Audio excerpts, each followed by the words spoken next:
नमस्कार प्रिय विद्यार्थियों, JR मेमोरियल विद्यालय बायतू के ऑनलाइन क्लास में आपका स्वागत है। जुड़े रहिए शिक्षण संस्थान से और अपना ज्ञान हासिल करते रहिए। मैं आज गणित विषय के संख्या पद्धति अध्याय का अध्ययन करवाऊंगा। एक छोटा सा टॉपिक है, अगर इसको देखा जाए तो बहुत बड़ा टॉपिक है, जिसका आधार है, गणित का आधार है संख्या पद्धति।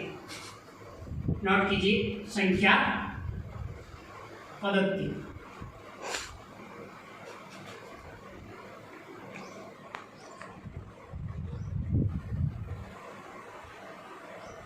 इसको अंग्रेजी में क्या कहा जाता है?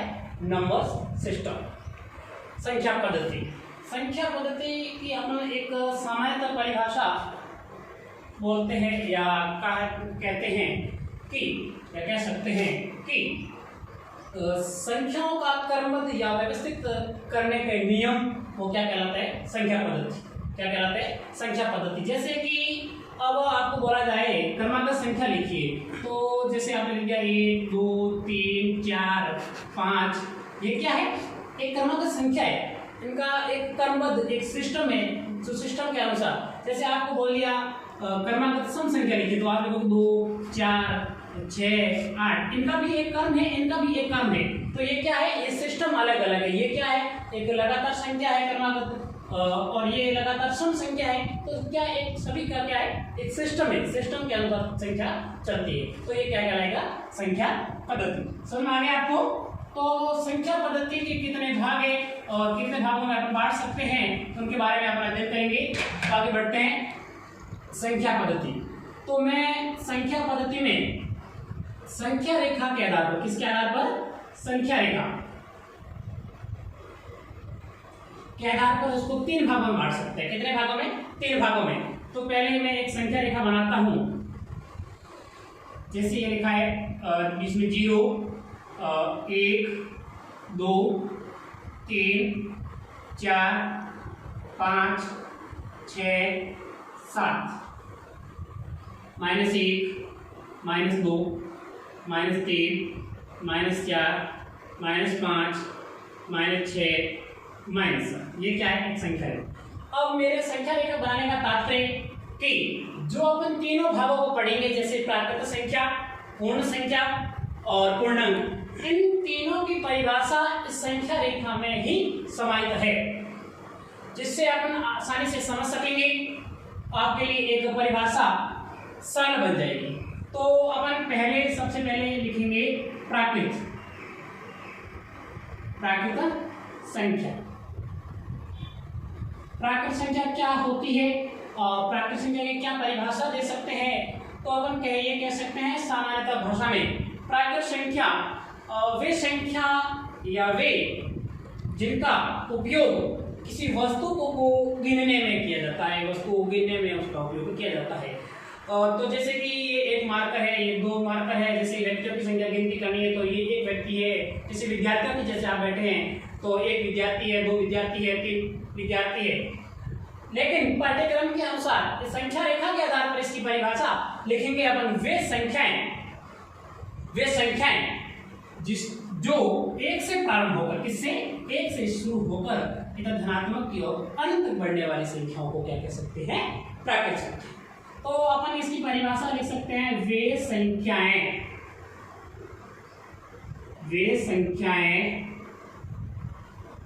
जो 1 से प्रारंभ होकर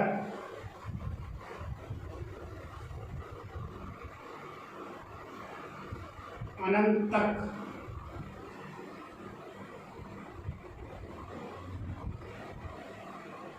चलने वाली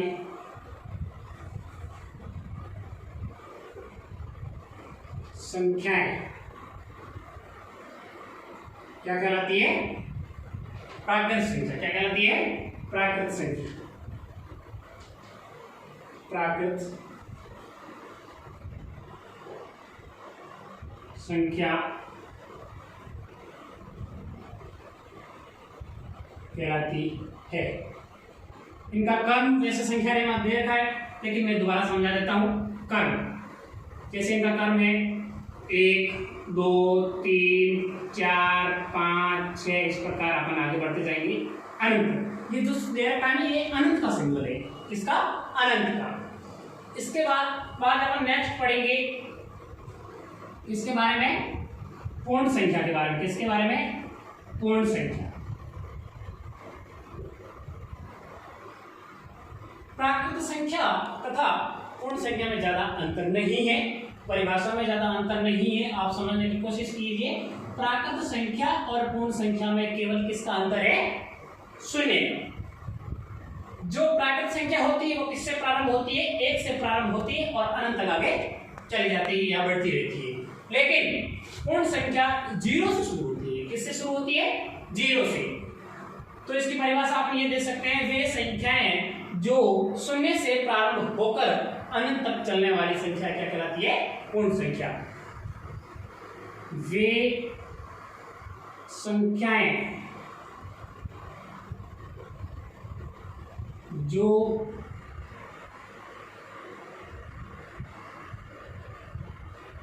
0 से प्रारंभ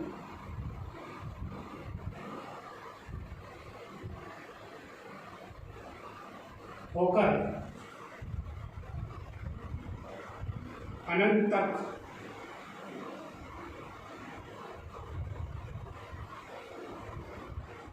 चलने वाली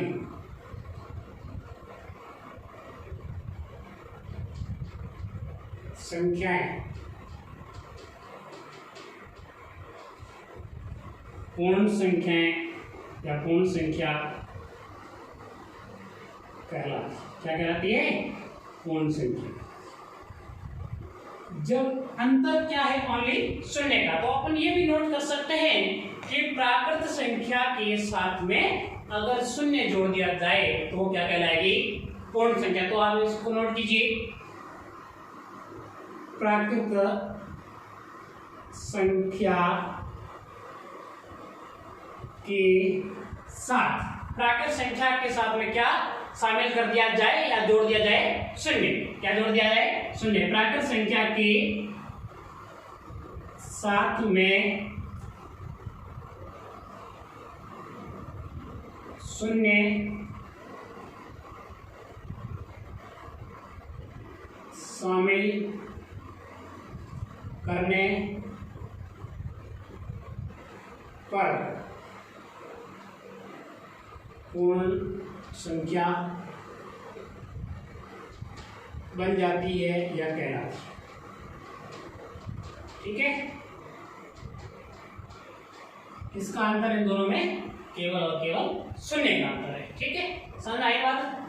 तो इसका कर्म ये लिख सकते हैं 0 1 2 3 4 5 6 7 8 इस प्रकार हम किसके आगे बढ़ते जाएंगे? और अगला अपना भाग है जो संख्या रेखा के आधार पे है। प्राकृत हो गया, पूर्ण हो गया। अगला अपना है, क्या नाम है उसका? पूर्णांक। पूर्णांक, इस शब्द को आप आराम से गौर से पढ़िए, जिससे शब्द से भी आपको पता चलता है कि इसकी परिभाषा क्या हो सकती है। पूर्णांक मतलब पूरे अंक, संपूर्ण अंक। अभी तक आपने केवल धनात्मक संख्याओं के बारे में अध्ययन किया, धनात्मक संख्याओं का अध्ययन किया। तो अपन इसके आगे ऋणात्मक, धनात्मक, शून्य सभी का अध्ययन करेंगे। तो अपन इसकी परिभाषा ये दे सकते हैं, यह परिभाषा है 0 से प्रारंभ होकर धनात्मक तथा ऋणात्मक दोनों और अनंत तक चलने वाली संख्या क्या कहलाती है? पूर्णांक। तो इसकी परिभाषा नोट कीजिए। वे संख्याएं जो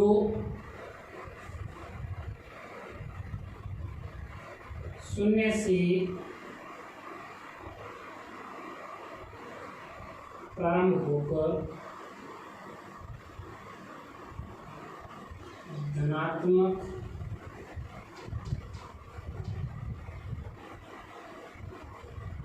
तथा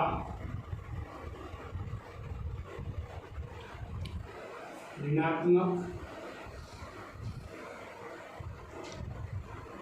दोनों और अनंत तक चलने वाली संख्याएं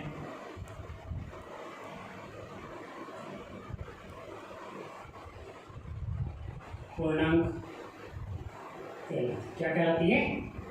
पूर्णांक कहलाती है। शायद आपको समझ में आ गया होगा इस संख्या रेखा के आधार पर जो तीनों आपने लिखे हैं, प्राकृत और पूर्ण और अपूर्णांक, इन तीनों की परिभाषा किसके आधार पे आपने दी? संख्या रेखा के आधार पे। तीनों की परिभाषा आपको आराम से समझ में आ गई होगी। और इसका क्रम लिखेंगे आप, लिखेंगे 0 1 2 3 4 5 6 और 7, इस प्रकार अंक बढ़ते रहेंगे। इधर -1 -2 -3 और -4 और -5, इस प्रकार इधर आगे भी अंक बढ़ते रहेंगे। ये तीनों समझ में आ गए आपको? इसको मिटा सकता हूँ। चलिए, इसको नोट कर लिया होगा आपने नोटबुक में। और इसके बाद में ये तो था संख्या रेखा के आधार पे कितने भागों में बांटा आपने? 3। कौन कौन से? प्राकृत और पूर्ण संख्या तथा पूर्णांक। लेकिन अब अपन अगला विभाजकता या किसके आधार पे करेंगे? इकाई अंक के आधार पे। किसके आधार पे? इकाई अंक के आधार पे, जिसको संख्या पद्धति में 2 भागों में बांटा हुआ। कौन कौन से? पहला है सम संख्या। क्या है? सम संख्या। और दूसरा है विषम संख्या। नाम तो आपने सुन रखा होगा और वैसे सभी को पता ही है सम संख्या शायद क्या होती है और विषम संख्या क्या होती है। आप इनसे भली भांति शायद परिचित है, लेकिन इधर समझने की कोशिश कीजिए, आपको समझ में जरूर आ जाएगा अगर नहीं समझना। ठीक है। सम संख्या की आप क्या परिभाषा दे सकते हैं? सम संख्या किसके आधार पे लिखा मैंने? किसके आधार पे डिवाइड किया इसको? इकाई अंक के आधार पे। किसके आधार पे? इकाई अंक के आधार पे। तो सम संख्या अपन ये कह सकते हैं, एक परिभाषा सामान्यतः देखा जाएगी जिस संख्याओं का इकाई अंक 0 2 4 6 8, अगर इनका इकाई अंक 0 2 4 6 8 है तो वो क्या कहलाएगी? सम संख्या। अब इसकी एक और परिभाषा दे सकते हैं या पाठ्यक्रम के अनुसार इसकी परिभाषा दे सकते हैं। सम संख्या जिस संख्या में 2 का भाग देने पर उसका शेषफल क्या आ जाए? क्या आ जाए? 0। अब किसी भी संख्या में आप 2 का भाग देंगे तो पूर्ण तो विभाजित होगा और उसका शेषफल क्या आना चाहिए? 0। तो वो क्या कहलाएगी? सम संख्या। अब ये भी इसकी आप परिभाषा नोट कर सकते हैं कि जिस संख्या का इकाई अंक 0 या इसको बोलते हैं 0 2 4 6 8 हो, वो क्या कहलाएगी? सम संख्या। और इधर देखेंगे अपन यह परिभाषा नोट करें इसकी, तो सम संख्या की वे संख्या या वो संख्याएं जिसमें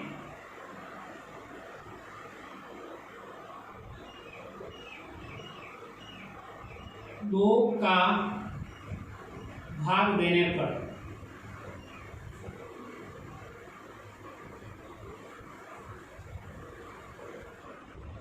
पूर्णतः विभाजित हो या पूर्ण भाग से 2 से पूर्णतः विभाजित हो, भाग देने पर शेषफल क्या आना चाहिए? 0।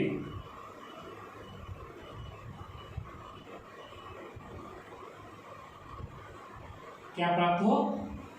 0 प्राप्त हो। शेषफल क्या प्राप्त हो? 0।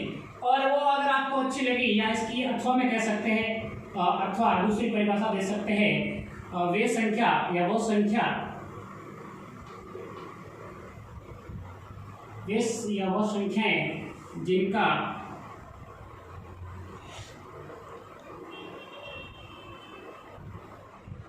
इकाई का अंक 0, 2, 4, 6, 8 हो, वो भी क्या कहलाती है? सम संख्याएं कहलाती है। अब परिभाषा आपको उचित लगे वो आप याद कर सकते हैं, जो आपको इजी लगे तो याद कर सकते हैं। अगला है विषम संख्या, जस्ट इसका उल्टा होता है। वे इसमें क्या करेंगे? वे संख्या जिनमें 2 का भाग देते हैं तो शेषफल क्या 0 बचना चाहिए। लेकिन अगर इसमें अपन ये परिभाषा दे सकते हैं, वे संख्या जिनमें 2 का भाग देने पर शेषफल 0 प्राप्त नहीं होना चाहिए, तो ये क्या कहलाएगा? विषम संख्या। वे संख्या या वो संख्याएं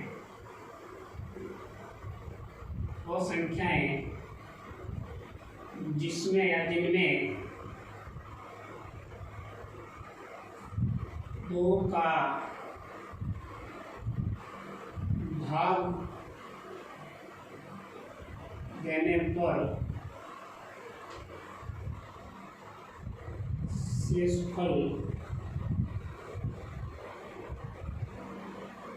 0 क्या होना चाहिए? 0 प्राप्त नहीं होना चाहिए, नहीं होना चाहिए। अथवा दूसरी परिभाषा भी, वह संख्याएं या वे संख्याएं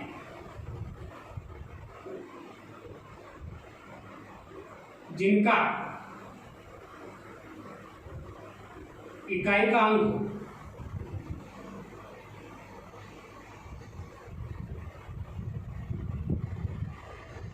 1, 3, 5, 7, 9 हो। इधर तो पढ़ा आपने इकाई का अंक 0, 2, 4, 6, 8, लेकिन इधर है इकाई का अंक 1, 3, 5, 7, 9 हो, तो वो क्या कहलाएगी?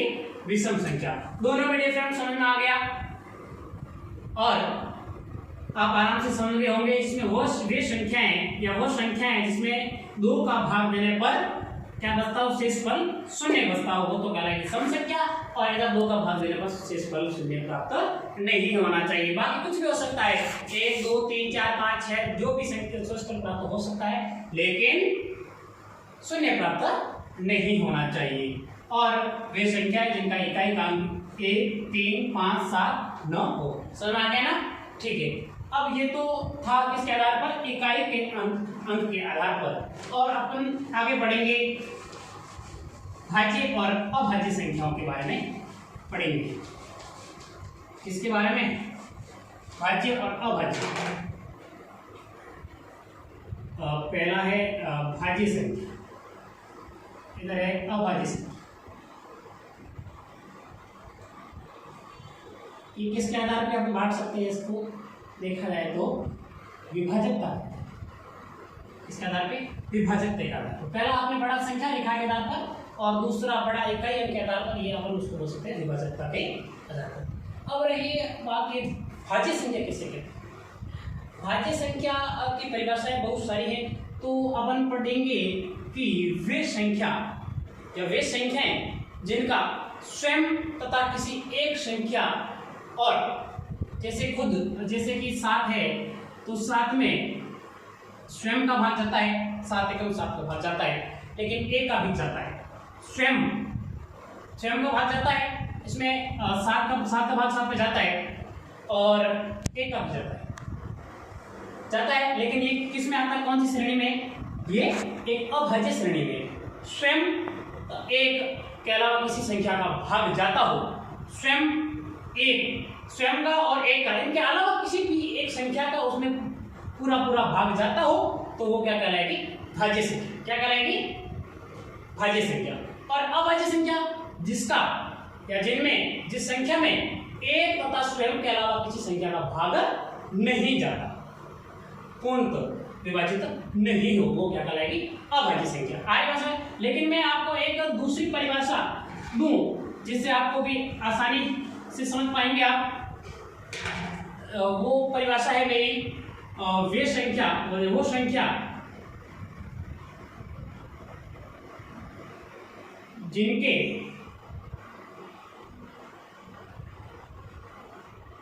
दो से अधिक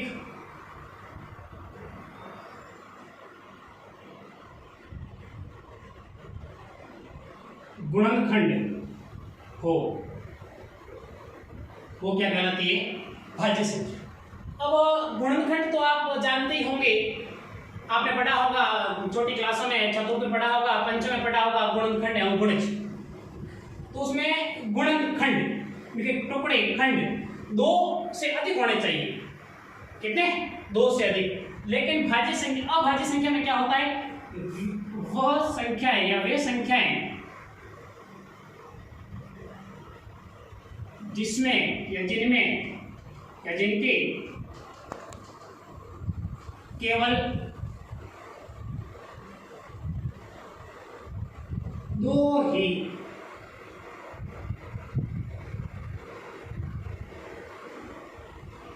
गुणनखंड हो। इसमें क्या हो, केवल दो ही गुणनखंड। इसमें देखिए वह संख्या जिनके दो से अधिक गुणनखंड हो, लेकिन वह संख्याएं जिनके केवल दो ही गुणनखंड। अच्छी बात है, ये इसको सोचने की समझने की कोशिश कीजिए। केवल दो ही गुणनखंड, मात्र दो ही गुणनखंड, एक नहीं चलेगा, केवल दो गुणनखंड होना चाहिए, कम से कम और अधिक से अधिक। केवल दो गुणनखंड हो, लेकिन इसमें क्या कंडीशन रही है, दो से अधिक गुणनखंड हो। तो जैसे कि मैं आपको एक संख्या दे सकता हूं, जैसे कि लिखा है, जैसे लिखा है 4। 4 के गुणनखंड आपने पढ़ा होगा छोटी क्लास में, 4 के जिनमें आप पूर्णतः विभाजित होती है, जैसे कि इसके 4 के गुणनखंड हो जाएगा 1, 2 और 4। 1 का भी पूरा पूरा भाग जाता है, 2 का भी पूरा पूरा भाग जाता है और 4 का भी पूरा पूरा भाग जाता है। इसका मतलब अपन कह सकते हैं 4 के कितने गुणनखंड है, 3। कितने गुणनखंड है, 3। तो क्या ये क्या कह रहा है, जिसके 2 से अधिक गुणनखंड, इसके 2 से अधिक गुणनखंड है, ये किस श्रेणी में आ गया, भाज्य की श्रेणी में। किसमें, भाज्य की श्रेणी में। जैसे और उदाहरण ले सकते हैं, जैसे 8 के गुणनखंड क्या होंगे, 1 का भाग जाता है, 8 में जाता है, बिल्कुल गुण जाता है, और 2 का भी जाता है, 3 का नहीं जाता है, और 4 का जाता है, 5 का नहीं, 6 का नहीं, 7 का नहीं, 8। इसके कितने गुणनखंड हो गए, 4 गुणनखंड। तो भी किसकी श्रेणी में है, ये भाज्य की श्रेणी में है। इस प्रकार और भी यहाँ पर कोई बहुत सारे एग्जाम्पल है, आप ट्राई कर लीजिए। मैं लिख रहा हूँ 6 और 12 और 18, ये क्या है, भाज्य संख्या की श्रेणी। आएगा बात समझ में। और इधर अपन पढ़ेंगे अभाज्य। अभाज्य में क्या लिखा हुआ, जिसके केवल दो ही गुणनखंड हो। जैसे मैं ट्राई करता हूँ 17 के गुणनखंड क्या होंगे, 17 में 1 का भाग जाता है, 2 का नहीं, 3 का नहीं, 4 का नहीं, 5 का नहीं, 6 का नहीं, 7 का नहीं, 8 का नहीं। ऐसे आप आगे तक 17 में 17 का भाग, ठीक है। ये बड़ी संख्या है, समझ नहीं आया तो मैं छोटी संख्या ले सकता हूँ, जैसे 5 ले सकता हूँ। क्या, 5 में 1 का तो पूरा भाग जाता है। और ये याद रखना, ये बहुत इंपॉर्टेंट बात है, एक प्रत्येक संख्या का गुणनखंड होता है। 2 का भी एक गुणनखंड है, 3 का भी है, 4 का भी है, 5 का, प्रत्येक संख्या का एक तो है ही गुणनखंड। तो 1 का भाग जाता है 5 में, 2 का नहीं, 3 का नहीं, 4 का नहीं और 5 का जाता है। इसके कितने गुणनखंड हुए 5 के, कितने, 2, मात्र 2। ये परिभाषा क्या है, वे संख्या जिनके केवल 2 ही गुणनखंड होते हैं। तो 5 की श्रेणी में आ गया, इसकी श्रेणी में अभाज्य, अभाज्य की श्रेणी में। तो 5 और 7 ले सकते हैं, और 7 के बाद में जैसे अपन कह सकते हैं 11 के बाद में 13, ऐसे बहुत सारी संख्याएं हैं जो अभाज्य की श्रेणी में आती है।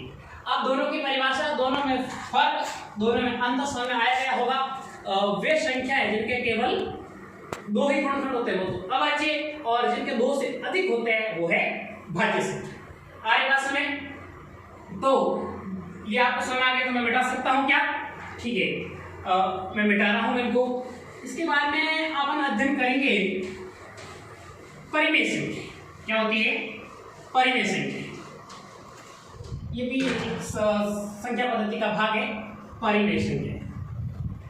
वैसे जो 8th क्लास है उसका फर्स्ट टॉपिक है, फर्स्ट अध्याय है परिमेय संख्या। परिमेय संख्या पाठ्यक्रम के आधार पर इसकी परिभाषा दे सकते हैं। वो संख्या या वे संख्याएं,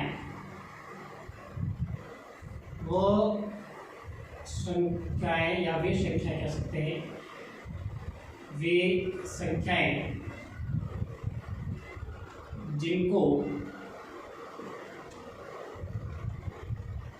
या जिसको P बट्टा Q, P बट्टा Q का मतलब है भिन्न के रूप में, जिनको P बट्टा Q के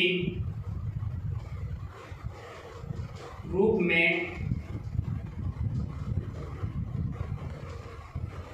लिख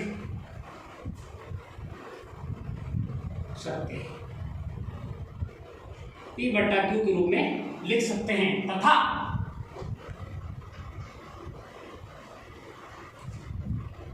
P और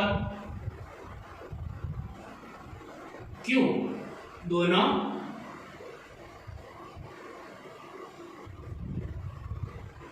पूर्णांक हो। क्या हो? पूर्णांक हो। अब पूर्णांक किसे कहते हैं? जो आपने पढ़ा होगा, पूर्णांक वे संख्याएं जो शून्य से प्रारंभ होकर धनात्मक तथा ऋणात्मक दोनों अनंत तक बढ़ने वाली संख्या क्या लगती? पूर्णांक। तो वो P और Q दोनों क्या होने चाहिए? पूर्णांक होने चाहिए। P और Q दोनों पूर्णांक हो। और Q बराबर किसके बराबर? Q बराबर 0। Q बराबर 0 नहीं होना चाहिए, नहीं होना चाहिए। क्या नहीं होना चाहिए? 0, 0 नहीं होना चाहिए। इसका मतलब ये कह सके जब अपन भिन्न के रूप में देखेंगे तो उसमें हर का मान 0 या 0 के बराबर नहीं होना चाहिए। क्या है? Q का मान 0 नहीं होना चाहिए, मतलब जो हर के रूप में अपन लिखेंगे उसका मान 0 या 0 के बराबर नहीं होना चाहिए। तो परिभाषा ये लिखी हमने, वे संख्याएं जिनको P बटे Q के रूप में लिख सकते हैं तथा P और Q दोनों पूर्णांक हो और Q बराबर 0 नहीं होना चाहिए। और इसकी एक सामान्य परिभाषा दे सकते हैं, जिस संख्या का अपन वर्गमूल निकाल सकते हैं वो क्या कहलाएगी? परिमेय संख्या। और जिन संख्याओं का अपन वर्गमूल नहीं निकाल सकते हैं तो वो आ जाएगी अपरिमेय संख्याओं में। लेकिन अपने पाठ्यक्रम में केवल परिमेय संख्याओं तक सीमित है, अपरिमेय संख्याओं अगली बड़ी कक्षाओं में अपन अध्ययन करेंगे। ये समझ आ गया शायद? ये मेरे को लगता है आपको कौन सा समझ आ गया। अगर समझ में नहीं आया तो दोबारा पढ़ने की कोशिश करेंगे। वे संख्याएं जिनको P बट्टा Q के रूप में, P बट्टा Q का इसका मतलब ये सब कह सकते हैं, अगर अपन इसको एक भिन्न के रूप में लिख सकते हैं, जैसे कि 8/2, ये एक भिन्न है। अब 8 क्या है? पूर्णांक है। 2 क्या है? पूर्णांक। अब कंडीशन क्या रखी? P और बटे Q में लिख दिया, P बटे Q के रूप में लिख दिया, तथा P और Q दोनों पूर्णांक हो। ये P और ये Q दोनों पूर्णांक है, 8 भी पूर्णांक है और 2 भी पूर्णांक है। और अगला है Q बराबर 0 नहीं होना चाहिए। इसका मतलब ये है कि या तो 0 नहीं होना चाहिए या 0 के बराबर इसका मान नहीं होना चाहिए। तो 2 तो 0 तो नहीं है, नहीं ना आए पास में, तो वो क्या, ये क्या हो गई? एक पूर्णांक हो गया, सॉरी परिमेय संख्या। ठीक है, क्या है? परिमेय संख्या। आगे बात में तो इस क्लास में अपन इतना ही अध्ययन करेंगे। अगली क्लास होगी उसमें इसके आगे जानने की कोशिश करेंगे। तो अपन ने इसमें पढ़ा, सबसे पहले किसमें पढ़ा? संख्या पद्धति। संख्या पद्धति में क्या पढ़ा आपने? संख्या पद्धति में अपन ने संख्या रेखा के आधार पर संख्या पद्धति को कितने भागों में बांटा? 3। फर्स्ट था प्राकृतिक संख्या, और सेकंड पूर्ण संख्या, और थर्ड था पूर्णांक। इसके बारे में आपने आगे अध्ययन किया इकाइयों के आधार पे सम और विषम, और इसके बाद में अपन पढ़ा विभाजकता के आधार पे भाज्य और अभाज्य, और इधर पढ़ा आपने परिमेय संख्या। तो आपने पूरा वीडियो देख लिया होगा, तो आपको मैंने जो संख्या जो परिभाषाएं जो पढ़ाया वो सब में आ गया होगा। और इनके जो इनसे संबंधित इनसे रिलेटेड जो भी सारे जितने भी क्वेश्चंस बन रहे हैं उन सभी को बनाने की मैं कोशिश करूंगा। और आपको एक वीडियो जो व्हाट्सएप ग्रुप है उसके माध्यम से आपको एक क्वेश्चन जो अपलोड कर दिए जाएंगे, उस क्वेश्चन को आपको सॉल्व करने हैं। जो क्वेश्चन इससे रिलेटिव बन रहे हैं वो मैं आपको एक व्हाट्सएप ग्रुप में डाल दूंगा, जो स्कूल का ग्रुप है उसी में, और आपको सॉल्व करने हैं। ठीक है, जुड़े रहिए ऑनलाइन क्लासेस साथ। नेक्स्ट आगे मिलते हैं।